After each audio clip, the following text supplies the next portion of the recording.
ukeneye gukora bino bintu bitatu kugira ngo winjire mu cy'Imana yavuganye nawe, kuko ibi bintu kibikora bizafungura isoko y'umugisha ku buzima bwawe. Twihuse cyane, icyambere. Yesu ashimwe, reka ngusuhuze nkwifuriza amahoro y'Imana. Ndabasuhuje mwebwe mudahwema kubana natwe umunsi ku munsi, mukashyigikira ibyo dukora, mugakunda ibiganiro dukora. Ijambo ry'Imana rinyura hano kuri Prophet Emma TV, ukarikurikira ubuzima bwawe bwa buri munsi. Imana iguha umugisha kandi Imana ikugirire neza. Imana iha umugisha mwebwe mukunda kandi mugakurikira byukura bagirane ya buri gitondo buri munsi. Imana y'amahoro ibahereza umugisha. Hanyuma rero aka kanya turagarutse, nabwo iyi ni isaha yo kubohoka. Iyi ni mu isaha yo kubohoka. Uyu munsi ndaje ngo tuganire muri iyi saha yo kubohoka, kandi nzi neza ko icyo uyu munsi tugiye kuganira Imana impaye kukubwira kiri buze kubohora ubuzima bwawe, kandi kiri buze kugira aho kukikuvana kikagira ahandi hantu kigushyira. By'umwihariko umuntu wese wakoze subscribe kuri iyi channel Prophet Emma TV, reka nkubwire ngo Imana y'amahoro iguhereza umugisha. Nawe utari wakora subscribe yikore, kandi nzi neza ko kuyikora nta gihombo kirimo, kandi ukiyikora Imana iguhereza umugisha. Nsabira umugisha mwebwe mudahwema gufata ibiganiro dukora mukabisharinga, mukabyoherereza abandi. Hari n'ababishyira kuri status zabo. Ni ukuri Imana ibaha umugisha, kandi Imana ijya ibagura, ijya ibakorera ibikomeye. Mujye mugabana umugisha nk'abavuze ubutumwa bwiza. Imana ibagirire neza. Uyu munsi rero nje kuganira nawe kuri iki kintu. Nje kukubwira ibintu bitatu wakora. Hari ibintu bitatu wakora bigakingura irembo ry'umugisha ku buzima bwawe. Ibi bintu bitatu ngiye kukubwira nubikora ukaba uri umukristo, bizakingura irembo ry'umugisha ku buzima bwawe. Mugisha wari ufunze ukinguke, inzira zari zifunze zikinguke, kubera ko wakoze bino bintu bitatu. Reka nkubwire, ubu akenshi ubwoko bw'Imana nta kindi Bibiliya ivuga. Iravuga ngo burimbutse buzize kutamenya. Burimbutse buzize kutamenya. Ntabwo ari iyindi mpamvu itumye abantu barimbuka. Barimbutse bazize kutamenya. Bibiliya ikavuga ngo murasaba ntimuhabwe kuko musaba nabi. Akenshi ntabwo ari uko abantu baba batari mu Mana, ntabwo ari uko abantu baba batagize, baba bari mu Mana, ariko abantu barasaba ntibahabwe kubera yuko basaba nabi. Kandi nabo ntabwo ari uko ufite uruhare mu gusaba nabi, ahubwo ni uko udasobanukiwe ni gute nasaba, ni gute nasenga, ni gute nakwinginga Imana, ni gute nahagarara mu mwanya Imana inshakamo nkabona icyo Imana yamvuzeho. Imana y'amahoro itugirire neza. Rero ibi bintu bitatu nubikora umugisha uzinjira iwawe. Ibi bintu bitatu nubikora uzahindurirwa amateka. Ibi bintu bitatu nubikora uzaba umuntu udasanzwe, uzaba umunyembaraga. Ukeneye gukora bino bintu bitatu kugira ngo winjire mu cy'Imana yavuganye nawe, kuko ibi bintu kibikora bizafungura isoko y'umugisha ku buzima bwawe. Twihuse cyane, icyambere. Icyambere umukristo akwiriye gukora kugira ngo afungurirwe isoko y'umugisha, icyambere ni ugukizwa neza kandi agakiza kuzuye. Gukizwa neza kandi agakiza kuzuye. Uyu munsi hari igihe ujya kureba ugasanga umuntu aravuga ko yakijijwe, ariko ari mu rusengero bisanzwe biri aho. Ubundi iyo tuvuze agakiza ni iki? Agakiza ni iki? Gukizwa ni iki? Gukizwa ntabwo ari ukwirata cyangwa kwiyemera, cyangwa gukizwa bikubiye mu ijambo tubona mu Itangiriro ibice byaho ni 12. Tuhabonamo ijambo Uwiteka yabwiye Aburahamu, kandi Aburahamu niwe sogokuru w'abizera. Twese niwe watubanjirije kuvugana n'Imana. Niyo mpamvu ari sogokuruza w'abizera. Niwe Imana yavuganye nawe bwa mbere, amenya Imana ya Aburahamu na Isaka na Yakobo. Niwe muntu wa mbere wumvise ijwi arizera, amajije kwizera ararikurikira, amajije kurikurikira Imana imuha ibyo yasabye. Rero uyu mugisha Imana itangira ibice byaho 12 umurongo wa mbere aranditse ngo Uwiteka ategeka Aburahamu ati va mu gihugu cyanyu usiga umuryango wawe, usiga umuryango wanyu n'inzu ya so, ujye mu gihugu nzakwereka. Haleluya, Mana y'amahoro itugirire neza. Icyambere, nzaguhindura ubwoko bukomeye, nzaguha umugisha, zogeza izina ryawe, uzaba umugisha, kandi nzaha umugisha abakwifuriza umugisha, kandi uzakuvuma nzamuvuma, kandi muri wowe nimwe imiryango yose yo mu isi izaherwa umugisha. Imana y'amahoro itugirire neza. Hanyuma icyo kintu wacyumvishije bwa mbere, Imana yamubwiye ngo va, kabiri usige, gatatu ujye. Kwa ngo muri icyo kintu Imana yabwiye Aburahamu harimo ibintu bigera nko kuri bitatu kugira ngo igere ku kuvuga ngo nzaguha umugisha. Bwa mbere iramubwiye ngo va, kabiri siga, gatatu ujye. Ukuvuga ngo ibyo bintu Imana yabwiye Aburahamu ni ibintu bikomeye. Akenshi iyo abantu basoma rino jambo bararisoma ngo Imana yagendanye na Aburahamu, iramubwira ngo nzamuha umugisha, ariko hari ikintu abantu batitaho.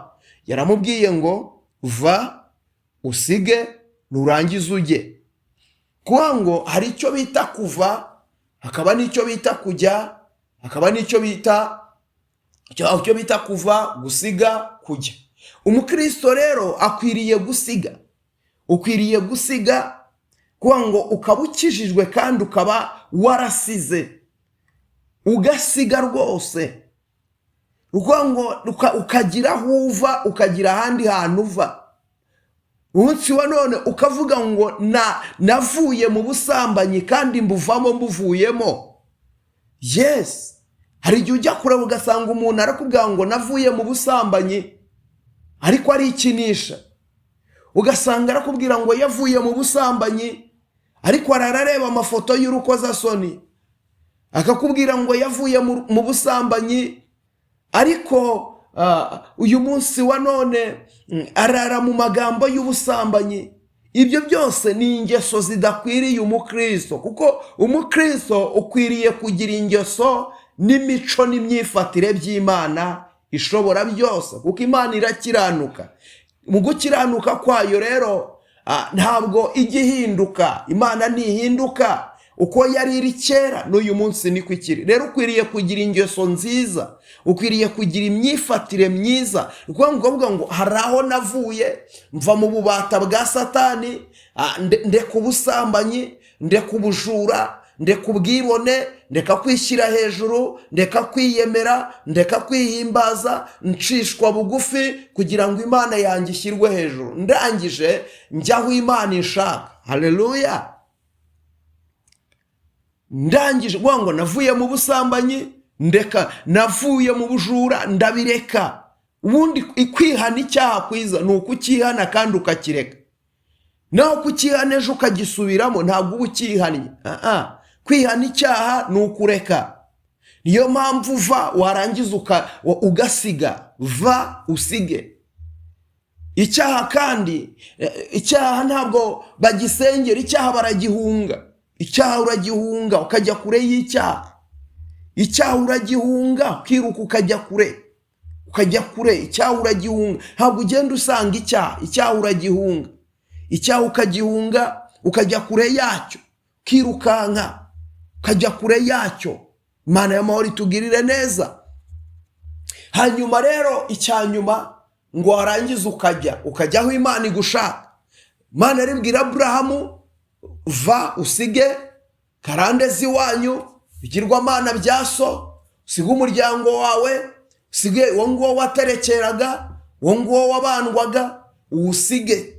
Numara kuwusiga ujye mu gihugu nzakwereka. Haleluya. Nukuvuga ngo siga, numara gusiga ujye mu gihugu Imana igushakamo. Haleluya. Aburahamu rero yumva icyo Imana ivuganye nawe, yumva icyo Imana imubwiye, arangije aragikurikira, arangije agendana nacyo. Imana y'amahoro itugirire neza. Arangije aba umwizerwa imbere y'Imana ishobora byose. hanyuma rero ayo magambo imaze kuyamubwira, iramubwira ngo nzaguhindura ubwoko bukomeye, ngo uzaba umugisha. Abyumvishije? Noneho byarenze kuba Imana izamuha umugisha, ahubwo ngo Aburahamu wahinduka umugisha. Mu yandi magambo, uzakuvuma nzamuvuma, uzakwifuriza umugisha azahabwa umugisha. Haleluya! Kubera iki? Aburahamu yahindutse umugisha. Uzamwifuriza umugisha azaba umugisha.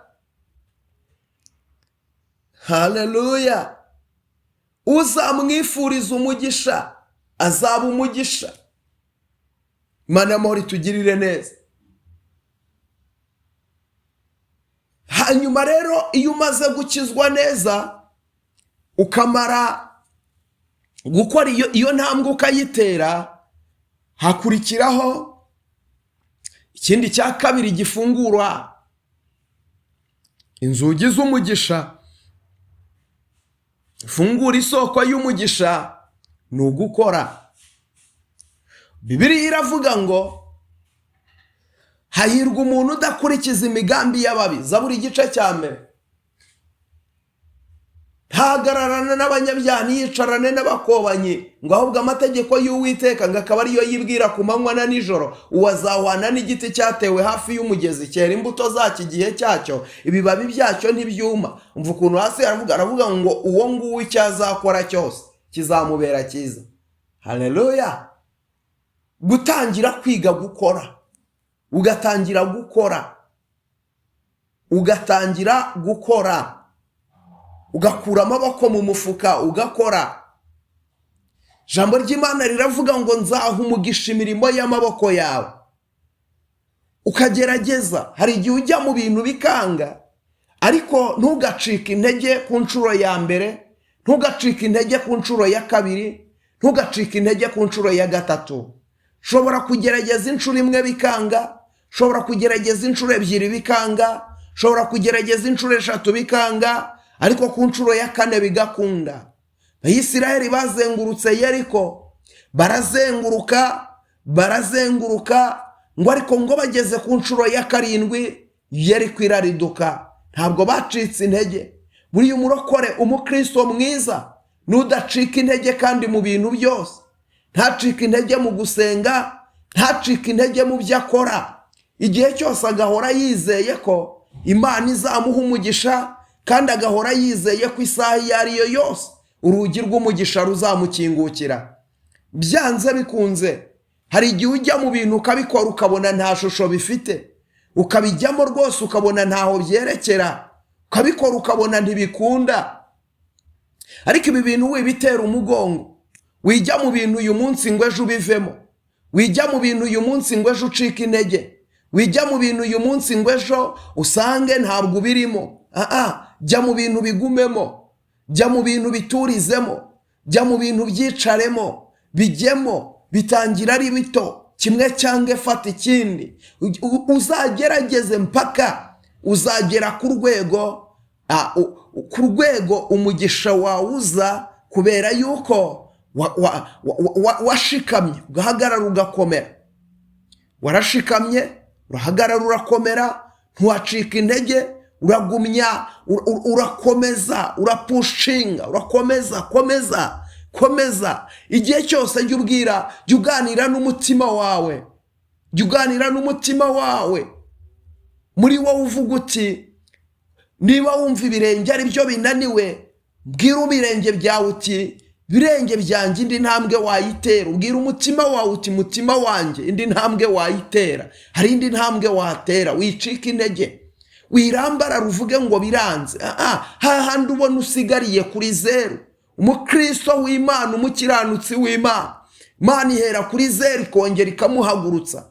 Ariko uhaguruka n'umeze ute? N'ufite ishyaka ryo guhaguruka, n'ufite ishyaka ryo kugerageza, ntacike intege, agahora agerageza.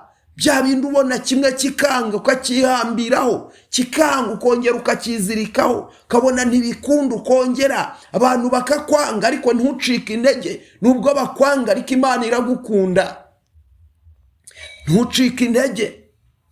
Imana y'amahoro itugirire neza. Hanyuma rero icya gatatu gikingura urugi rw'umugisha ni ukubiba. Iyo tuvuze kubiba ni rimwe mu mahame y'Imana. Mu mahame y'Imana buriya umugisha akenshi ntibawusengera, umugisha barawukorera. Imana y'amahoro itugirire neza. Umugisha ntibawusengera, barawukorera. Imana itugirire neza. Akenshi rero uzasanga abantu benshi bakunda kubaho, ariko uburyo babayeho ntabwo ntibashaka kubiba. Icyo bita kubiba ni ugukora ibikorwa, nukora imirimo yawe Imana ikaguha umugisha. Wibuka amateka, wibuka amahame y'ubwami ubamo, imico y'Imana yawe. Vuze ngo utanga 1/10 n'amaturo, ibyo nabyo biri mu bifungura umugisha. Buriya kudatanga 10 bikunze gufunga umugisha. Kudatanga 10 burya si icyaha, ariko kudatanga 10 ni umuvumo. Rero iyo udatanga 10 bifunga imigisha yawe. Urakora ukabona amafaranga, ariko ibyo ngibyo ukora bikazamo inyatsi. Kuko buriya inyatsi ntabwo ari ukuba uri umushomeri. Inyatsi ntabwo izakubuza gukora, ahubwo inyatsi izafunga amasoko y'umugisha. Kwangwa inyatsi icunga igihe wabonye amafaranga, ikaza yihuse n'imizi n'imigara. Nicyo gihe ubona ibibazo byinshi, nicyo gihe ubona intambara nyinshi, nicyo gihe ubona amakuba menshi, nicyo gihe ubona ibikugora byinshi, nicyo gihe ubona ibikunaniza. Mbega hakaboneka impamvu z'ibibazo kandi zikeneye amafaranga. Ntabwo inyatsi iyoberwa ko wabonye amafaranga. Uhora mu bibazo rero, ugasanga buri gihe uhembwa ibibazo bitonze umurongo imbere y'ubuzima bwawe. Mbega ukajya guhembwa ufite amadeni aruta umushahara wawe. Icyo ngicyo nicyo bita inyatsi. Ariko ibyo byose iyo wize kubiba ni iki? Ni igihe ufata imbuto yawe ukayinyanyagiza ahantu utizeye. Kunyanyagiza imbuto yawe ni ryari? Ni igihe wowe ubwawe uzagira ikintu wigomwa ukagikora mu murimo w'Imana, cyangwa se ukagikorera umuntu runaka, ukabiba mu muntu, ukamureba, ukamwitegereza, ukabona arakennye cyangwa arashonje, ahubwo utireka nkubibemo uremera ubuzima, ahubwo utireka nkubibemo nguhe 100,000 nawe urebe icyo wikorera. Urabibye, bibye imbuto yawe. Ugeze mu rusengero ubonye ko hakeneye intebe mu rusengero, urayiguze. Cyo gihe urabibye, ubibye imbuto yawe. Ubonye ikintu gikenewe mu murimo w'Imana, urabibye. Imana itugirire neza. Akenshi burya umugisha ntibawusengera, ahubwo umugisha barawukorera. Ikintu cyose ukora kijyanye n'imirimo myiza yo gufasha abarwayi, gusura abarwayi kwa muganga, ukamusura atari mwene wanyu ukamugemurira. Gusura abafunze bari muri gereza si mwene wanyu ariko ukamusura. Byo ngibyo ukabikora. Aho ngaho niho Yesu yavuze ngo nari ndwaye ntimwansura, nari mbabaye ntimwampumuriza, nari mfunze ntimwansura. Kuko Yesu ntafungwa, ahubwo nusura umwe mu bantu be ukamusura, icyo gihe Yesu azabizirikana, azabiha agaciro. Imana itugirire neza. Rero umugisha ntabwo bawusengera, umugisha barawukorera. Imana itugirire neza. Rero tubonye ko iyo bintu bitatu ugomba gukora. Icya mbere tubonye yuko ari ugukizwa. Twabonye ko ari ugutera intambwe yo kwihana ibyaha kandi ukabireka. Kwihana ibyaha ukabireka. Icya kabiri ugakoresha amaboko yawe. Ijambo ry'Imana riravuga ngo nzaha umugisha imirimo y'amaboko yawe. Icyo gihe nukora ugakoresha amaboko yawe, Imana izaha umugisha imirimo y'amaboko yawe. Ibyo ngibyo ukora Imana izabishyigikira. Gatatu, iga kubiba. Wige kubiba kandi wige gukora amahame y'icyo Imana ivuga. Wige gukora amahame y'icyo Imana ivuga, wige gutanga 10, wige gutanga amaturo akwiye. Ibyo ngibyo ubishoboye ubikore. Hanyuma kandi muri uko kubiba sanga biba mu murimo w'Imana. Ntabwo ushobora kubiba mu murimo w'Imana ngo Imana izakwibagirwe. Hari intebe waguze mu rusengero, iyo ngiyi ihoramo, ihora ikuvuganira, iyo ngiyo ihora ikomanga, iyo ngiyo ihora ihamagara, iyo ngiyo hari igicurangisha ibyuma waguze mu rusengero, hari umurimo wakoze mwiza Imana ikwibukiraho, hari umurwayi wasuye kwa muganga, hari umuntu wambitse akeneye kwambara. Iyo ni imirimo y'abera. Mana itugirire neza imirimo y'abera, fungura umugisha tukiri hano mu isi. Kandi imirimo y'abera Bibiliya iravuga ngo izagenda iduherekeje mu gihe tuzaba turimo dusoza urugendo. Gakiza kazatujya imbere, imirimo nayo itugenda inyuma ivuga ngo ye ni mu mwakire yararikoreye. Imana y'amahoro ibampera umugisha. Nibyo ngibyo uyu munsi twaganiragaho. Reka ngusengera Imana, ukuboko kwiza kw'Imana nikuboneke kuri wowe. Ndagushima nyaguhora ku ngoma Imana, ngushimiye ineza yawe, ngushimiye urukundo rwawe. Jambo ryawe rirambwira ngo nimusabe muzahabwa, mukomange muzakingurirwa. Mana ndasengera uyu muntu wari unkurikiye, reka umufungurire isoko y'umugisha. Kandi hari ibyo yagerageje kugira ngo akizwe, arananirwa, ariko ndakwinginze muhe imbaraga, kuko ijambo ryawe rirambwira ngo icyakora muzahabwa imbaraga Umwuka Wera nabamanukira. Nkundira rero nawe umuhe imbaraga, Umwuka Wera mumanukire, imbaraga zawe zimumanukire, ubutware bwawe bumumanukire, igitinyiro cyawe kimumanukire. Mana uhagararane n'uyu muntu, yakira igitangaza gituruka heraho urusengero. Gukomera kwawe kuboneke ku bwoko bwawe, kandi igitinyiro cyawe kiboneke ku bantu bawe. Urakoze Mana kubikoze, kandi urakoze kubarengeye, ni mu izina rya Yesu, amen. Reka nkubwire ngo Imana y'amahoro iguhereze umugisha. Reka nkubwire ngo ukuboko kwiza kw'Imana nikuboneke kuri wowe, kandi igitinyiro cy'Imana nikigumye kukugaragaraho ibihe byose. Reka nkubwire ngo ijambo ry'Imana ryo nakagaruka. Reka ngusabe iki kintu. Niba wumvishije rino jambo risharinga byibuze abantu 5, rifata urishyire kuri status yawe, kandi ukimara kurishyiraho uvuge ngo ma namamaje ubutumwa bwawe, umpindurira amateka umugisha. Bera ko reka nkubwire abantu bangahe 5 bazarireba bazahabwa umugisha, kandi ntibazawuhabwa bonyine. Rero Imana iguha umugisha. Kora subscribe niba utarayikora. Comment yawe aba ari ingenzi, kuko comment zanyu njya nzisoma. Zo ngizo nizo mperaho ubutaha, nkongera nkagaruka tuganira. Imana y'amahoro ibampera umugisha. Ndabakunda. Shalom, shalom, mugubwe neza.